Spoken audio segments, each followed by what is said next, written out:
बिस्मिल्लाहिर्रहमानिर्रहीम अल्हम्दुलिल्लाहि रब्बिल आलमीन व सल्लल्लाहु अला मुहम्मदिन व आलिहि ताहिरीन व लअनतुल्लाहि अला आदाइहिम अजमईन इला क़याम यौमिद्दीन। तमाम अदियान का एहतराम है, तमाम मुसलमान फ़िरक़े हमारे भाई हैं, उनकी जान माल इज़्ज़त आबरू का एहतराम है। देवबंदी हों, बरेलवी हों, अहले हदीस हों, दुरूज़ हों, अबाज़ी हों, अलवी हों, आखानी हों, बोरी हों, सब मुसलमान हैं। दीगर अदियान का भी एहतराम करना चाहिए, डायलॉग की फ़िज़ा बनानी चाहिए। क़त्ल आम का सिलसिला जो शहादत रसूलुल्लाह सल्लल्लाहु अलैहि वसल्लम के बाद से शुरू हुआ और सबसे पहले कत्ल किया गया बेदर्दी के साथ, गो के और बहुत सारे लोगों को भी कत्ल किया गया, लेकिन जो एक अहम तरीन फ़र्द थे कि जिनके बारे में रसूलुल्लाह सल्लल्लाहु अलैहि वसल्लम ने इरशाद फरमाया था कि जो अगर चाहे अहले जन्नत में से किसी को देखना तो वो मालिक इब्न नुवैरा को देखे, उन्हें कत्ल किया गया और काफिर कह के उनके कत्ल को जायज़ करार दिया गया। और जो आखिरी सहाबी थे जनाब हज़रत अबू तुफ़ैल आमिर बिन वासिला रज़ी अल्लाह ताला अन्हु, उनको भी कहा गया कि ये कट्टर शिया, राफ़िज़ी और गाली थे और अगर वो आज होते तो उन्हें भी काफिर शिया काफिर कह के कत्ल कर दिया जाता। तो हम तो तकफीर के ख़िलाफ़ हैं, लिहाजा हम इन तमाम मुसलमान फ़िरक़ों को मुसलमान मानते हैं। और हाँ, इतनी बात वाज़ेह है कि अगर ये अहले बैत को मानते हैं तो हम इनके साथ हैं, और अगर अहले बैत के दुश्मन हैं तो ये नासबी हैं और रसूलुल्लाह सल्लल्लाहु अलैहि वसल्लम के मुताबिक मुनाफिक हैं। अब जो मौजू आपके सामने आ रहा है, इससे कतन ये मुराद नहीं है कि हम देवबंदियों को काफिर कह रहे हैं, लेकिन हम सवाल ये कर रहे हैं कि अगर ये सब कुछ हमारे यहाँ होता तो वो हमारे साथ क्या करते। बस सिर्फ ये सवाल है। ना हम अशरफ अली थानवी साहब को कुछ कह रहे हैं काफिर या कुछ, ना हत्ता उनके मामू को काफिर कह रहे हैं, क्योंकि ये उनके मामू का वाक़या है।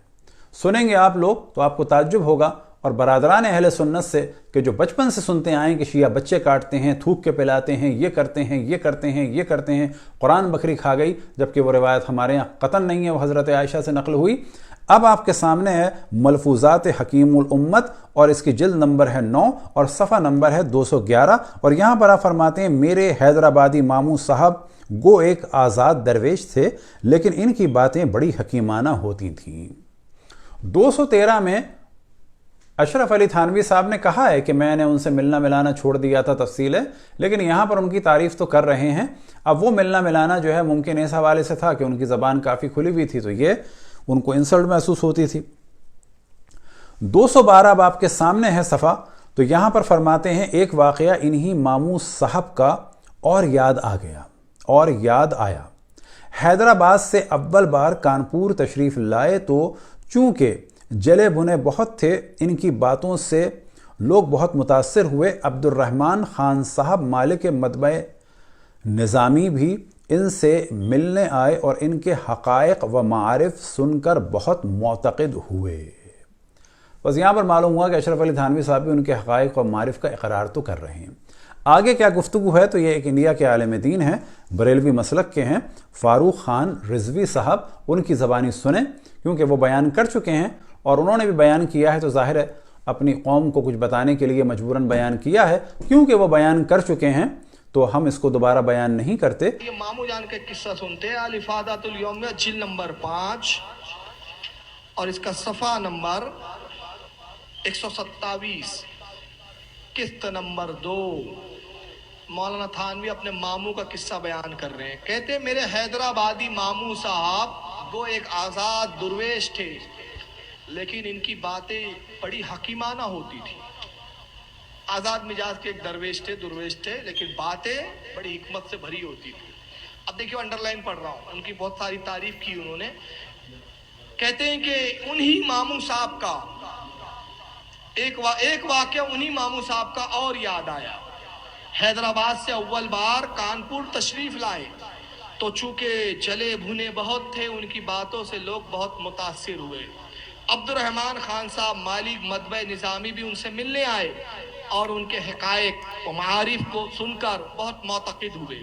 अर्ज़ किया, हज़रत वास फरमाइए कि सब मुसलमान मुनफ़्फ़े हो। अब्दुर्रहमान इनके देवबंदी को अक़ीदे क्या है, कहा हज़रत वास कहिए ताकि मुसलमानों को नफ़ा हो। थानवी के मामू साहब से कह रहे हैं। मामू साहब ने इसका जवाब अजीब आसादाना रिंदाना दिया। कहा, खान साहब मैं और वाज सुलाकार कुजा व मन खराब कुजा। फिर जब ज्यादा इसरार किया तो कहा, हाँ एक तरह से कह सकता हूँ, इसका इंतजाम कर दीजिए। عبد الرحمان خان صاحب بیچارے متین بزرگ تھے, سمجھے ایسا طریقہ کیا ہوگا جس کا انتظام نہ ہو سکے. یہ سن کر بہت اشتیاق کے ساتھ پوچھا, حضرت وہ طریقہ خاص کیا ہے؟ ماموں صاحب نے کہا ایک شرط ہے, اس شرط پہ میں تقریر کروں گا, اس شرط پہ بیان کروں گا.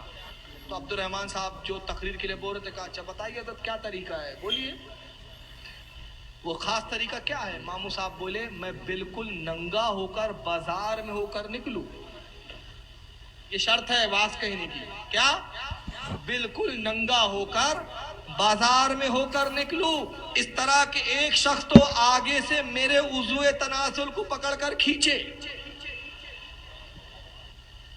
میں پورا ننگا, سامنے سے ایک میرے عضو تناسل کو پکڑ کر کھینچے, دوسرا پیچھے سے انگلی کرے, ساتھ میں لڑکوں کی فوج ہو اور وہ یہ شور مچاتے جائے, بھڑوا ہے رے بھڑوا, بھڑوا ہے رے بھڑوا, بھڑوا ہے رے بھڑوا.